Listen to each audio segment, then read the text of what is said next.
that caught on back in Europe.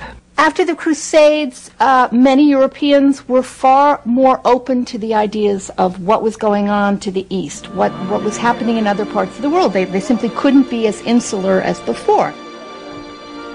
Lots of people were open to, well, what's out there? Let's explore this. Let's see this. New intellectual thoughts. Let's see what these people are writing. Let's learn languages. This is when people start to learn Arabic slowly in the West. As the barrier of language dissolved, ideas born in the great Muslim cities began to filter into Europe, ideas that would forever change Western thought. The great Italian theologian Thomas Aquinas used the writings of the Muslim philosopher Averroes to justify the clear separation of faith and reason, a Muslim ideal that formed the basis of all scientific inquiry, and led to the European Renaissance. Averroes himself appears in Raphael's classic Renaissance painting of great Western thinkers. Here, alongside Plato and Aristotle, stands a vivid reminder of the debt the world owes Islam. The scope of Islamic civilization has now reached levels which certainly were not accomplished by any other civilization, known civilization of the world. It actually unified parts of our globe in ways that had not been witnessed before. But this golden age of Islam was not to last.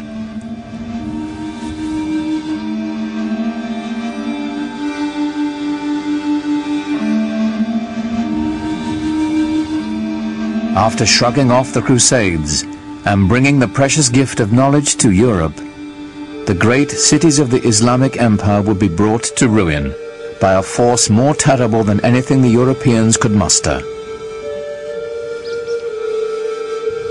Their libraries destroyed, the wealth plundered, the empty cities stood mute in the aftermath of a devastation that descended upon them not from the west, but from the east.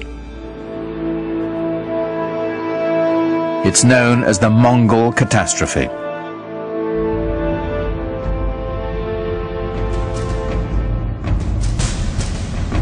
The Mongols were Turco-Mongolian nomads from the steppes of Central Asia. In the 13th century, they rampaged across much of Eurasia between the Ukraine and China. It wasn't long before they entered Islamic Persia.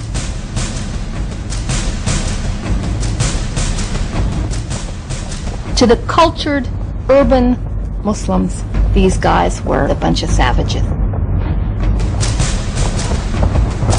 When you entered the Mongol army, you came with yourself and 3 horses, and you lived off the horses. First you drank their blood, and then when you moved far enough away, you killed them, you slaughtered them, and you ate their meat. And that's why they could go so far and survive so long. Terror was the Mongols' principal tactic.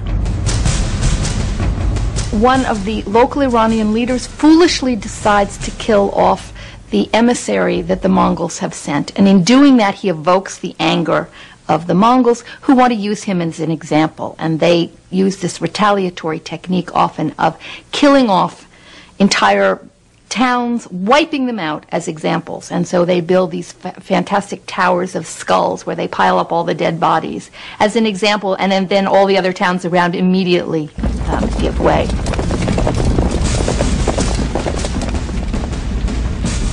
City after city fell before them. It was only a matter of time before they reached the center of Islamic power.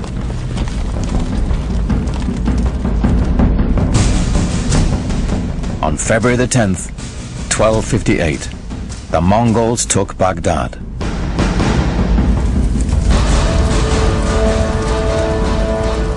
According to the Arab chroniclers, the Mongols put Baghdad to the torch and killed 10,000 inhabitants. Mosques and libraries, the collected knowledge of centuries, were all set ablaze.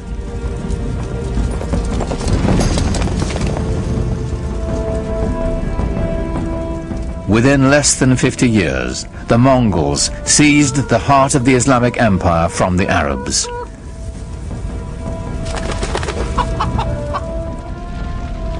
Islamic civilization seemed poised for destruction, lost to posterity. But then something remarkable happened. While the consensus of opinion is that Mongols were a devastating force, I personally feel that they also had a very positive effect on Western Asia and the world of Islam. They opened the world tremendously.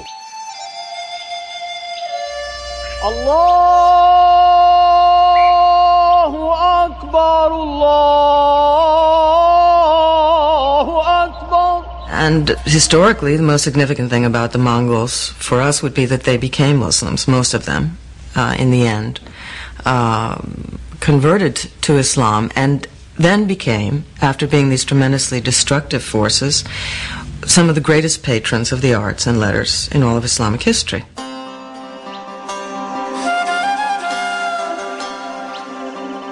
The conversion and its lasting effect was extraordinary. Within a decade, the Mongols had gone from building towers of human heads to building mosques glorifying God.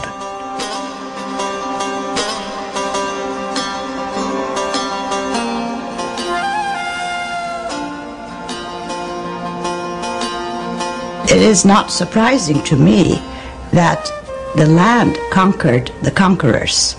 The Mongols themselves became Muslims or Islamic leaders par excellence. The Mongols transformed Islam. Now Islamic power could be held by anyone, not just the Arabs who had created it. The Mongols threw open the door for the great gunpowder empire to follow.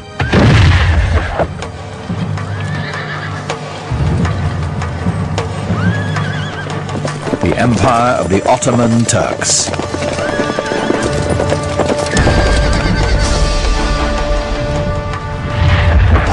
Islam was now set on a new course of expansion to both the East and the West, marching to the beat of Turkish drums.